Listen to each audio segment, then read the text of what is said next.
Good evening students. आज हम लोग एटम्स एंड मॉलिक्यूल्स में जो इसका आज नेक्स्ट लेक्चर होगा।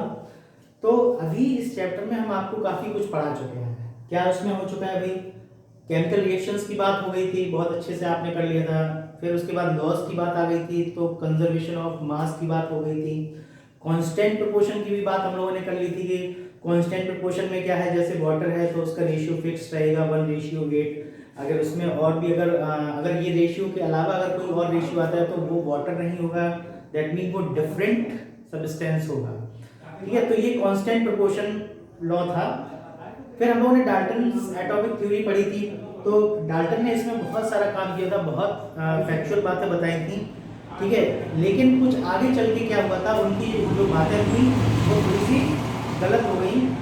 लेकिन उस टाइम में जो है डाल्टन ने बहुत ज़्यादा काम किया था। ठीक है, तो इसीलिए अब डाल्टन एटॉमिक थ्योरी फिर उसके बारे में हम लोगों ने बात की थी, उसमें कमियां क्या थी। तो एटम के बारे में उन्होंने बहुत डिस्कस करके बताया था। एटम है, परमाणु क्या है क्या नहीं, सब चीज़ें उन्होंने बताई थी। ठीक है, तो एटम के बारे में हम लोग आज फिर से थोड़ा सा बात कर लेते हैं। एटम क्या है? स्मॉलेस्ट पार्टिकल है किसी भी मैटर का। कहने का मतलब ये, कोई मैटर है तो वो कैसे बना होगा, छोटे छोटे पार्टिकल से मिलकर बना होगा, और उन पार्टिकल को क्या बोल दिया? एटम बोल दिया। ठीक है, और कई सारे एटम मिलकर मॉलिक्यूल बनाएंगे और कई सारे मॉलिक्यूल मिलकर किसी भी बॉडी का फॉर्मेशन करते हैं। ये बात हम लोग कर चुके थे। ठीक है, अब एटम का क्या सिग्निफिकेंस है? ठीक है, उसमें क्या जो डिमेरिट्स थी, कमियां थी, उसके बारे में भी मैंने आपको बता दिया था। डाल्टन ने ये कहा था कि ये इंडिविजिबल है, ये कट नहीं किया जा सकता है। लेकिन आगे जब और साइंस जो है डेवलप हुई और भी डिस्कवरी हुई, तो उसमें ये भी देखा गया कि एटम का जो है स्ट्रक्चर, उसका एक अलग स्ट्रक्चर बताया गया, जिसमें एक न्यूक्लियस है, इलेक्ट्रॉन्स चारों तरफ उसके मूव कर रहे हैं। ये मैं आपको स्ट्रक्चर के थ्रू बता चुका हूँ। ठीक है, तो कुछ कमियां रही हैं तो उनके बारे में हम लोग पढ़ चुके हैं, ये सारी चीजें हम लोग कर चुके थे। फिर उसके बाद जो है radius of atom, radius of atom भी मैंने आपको लिखा दिया था। रेडियस ऑफ एटम क्या होता है कि किसी भी एटम का जो रेडियस है, मैंने आपको बताया था कि क्या होता है, 1 नैनोमीटर होता है। क्या होता है? 1 नैनोमीटर। नैनोमीटर जो नैन है, एन है, तो ये क्या है? एक प्रीफिक्स है। मैंने आपको ये बताया था, क्या है ये? प्रीफिक्स है जो मीटर के आगे लगा हुआ है। किसके आगे लगा हुआ है? मीटर के आगे लगा हुआ है। तो एन का बेसिकली जो मतलब होता है वो होता है 10 की पावर 9 मीटर। तो नैनो का मतलब आप क्या समझेंगे? 10 की पावर 9 की बात आ रही है। कोई भी नैनोमीटर हो, किलोग्राम हो, ठीक है, कोई भी यूनिट आप देख सकते हैं। और उसके अगर एन लग गया है तो मतलब क्या है? 10 की पावर 9 की बात आ गई है।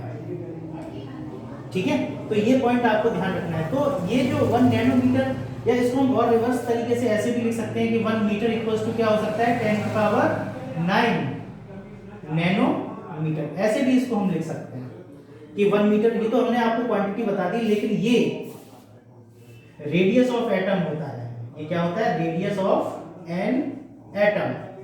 क्या कि 1 नैनोमीटर। तो 1 नैनोमीटर इक्वल्स टू 10 की पावर -9 मीटर। ये पॉइंट आपको ध्यान रखना है। और ये एन का मतलब प्रीफिक्स है। आपको प्रीफिक्स और भी देखने के लिए मिलेंगे आगे चल के, कि नैनो है, ठीक है, मिलीग्राम है, ठीक है, डेका है, पिको है, कई सारे आपको प्रीफिक्सेस देखने के लिए मिलेंगे। लेकिन आपको अभी केवल ध्यान ही रखना है नैनोमीटर। क्यों? क्योंकि ये क्या है? रेडियस ऑफ द एटम के बारे में बताया है कि रेडियस होती है 1 नैनोमीटर। कितना? 10 की पावर -9 मीटर। ठीक है, रेडियस ऑफ एन एटम।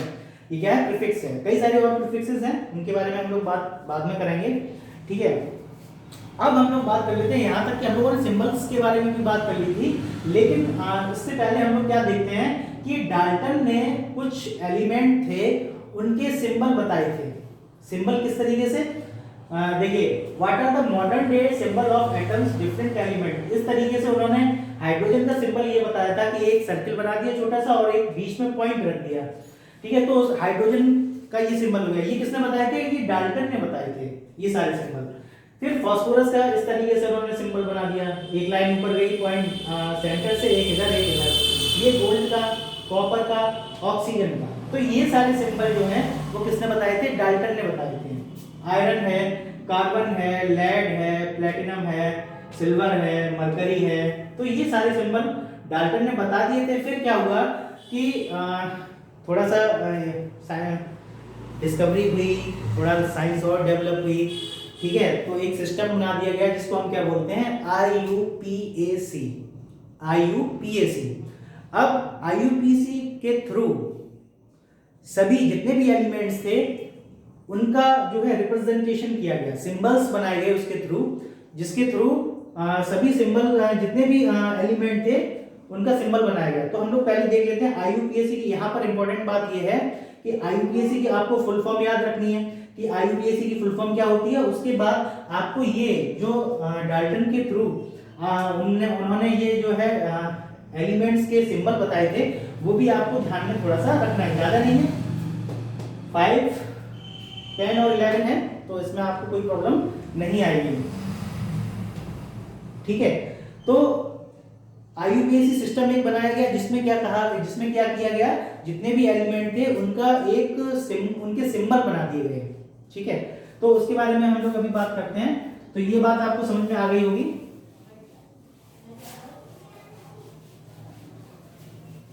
तो यहाँ पर इंपॉर्टेंट बात ये है कि ये सिंबल आपको थोड़ा सा याद रखने हैं, और उसके बाद जो सिस्टम बनाया गया IUPAC, तो उसके बारे में भी हम लोग बात कर लेते हैं। क्या बात करेंगे अभी देखते हैं, ठीक है। पहले तो हम क्या करेंगे, IUPAC की फुल फॉर्म याद रखेंगे, IUPAC, ठीक है। तो इसकी फुल फॉर्म क्या होती है? Indian union pure and applied chemistry, ठीक है। एक ऐसा सिस्टम बना दिया गया जिसमें क्या हुआ, जितने भी एलिमेंट्स हैं उनका सबका क्राइटेरिया बना दिया गया कि किस एलिमेंट का रिप्रेजेंटेशन किस सिंबल से होगा। जैसे कार्बन है, ठीक है, कार्बन का रिप्रेजेंटेशन क्या होगा? C। आयरन है, इसका जो है सिंबल क्या होगा? Fe, ठीक है। उसके बाद ऑक्सीजन है, इसका सिंबल क्या होगा? O। सोडियम है। अब यहां पर हम लोग बात कर लेते हैं, देखिए यहां पर E आ गया, देखिए यहां पर जब भी सिंबल्स का रिप्रेजेंटेशन हुआ है, ठीक है, सिंबल्स का रिप्रेजेंटेशन हुआ है, तो इसमें देखिए एक लॉजिक लगाया गया है। लॉजिक क्या लगाया गया है? मान लीजिए किसी भी एलिमेंट के सिंबल में दो वर्ड आ रहे हैं, जैसे यहाँ पर आयरन के में एक F आ रहा है और एक E आ रहा है, तो ये आयरन का सिंबल है। तो यहाँ पर याद रखने वाली बात ये है कि पहला जो सिंबल है वो कैसा बनेगा? कैपिटल। कैसा बनेगा? कैपिटल बनेगा। और E जो है या दूसरा कोई भी आप एलिमेंट ले सकते हैं, कोबाल्ट ले लीजिए। कोबाल्ट में क्या होता है? पहला सिंबल जो है वो कैसा बनेगा? कैपिटल बनेगा, और दूसरा सिंबल जो O है वो क्या बनेगा? स्मॉल बनेगा। तो इस तरीके से कैटेगरी में उसको किया गया है, ठीक है। जैसे Cl है, क्लोराइन है, क्लोराइन का symbol C capital, L small. तो ऐसे कई सारे एलिमेंट है, और हम लोग बात कर लेते हैं। जैसे मैग्नीशियम है, मैग्नीशियम का सिंबल Mg कैपिटल, M है, G स्मॉल है। अच्छा, इनकी जो है और भी ग्रीक वर्ड की हेल्प ली गई है, ठीक है, और भी कई सिस्टम है, उनकी हेल्प लेकर तब इनके जो है बनाया गया। जैसे कॉपर का सबसे पहले हुआ था Cu।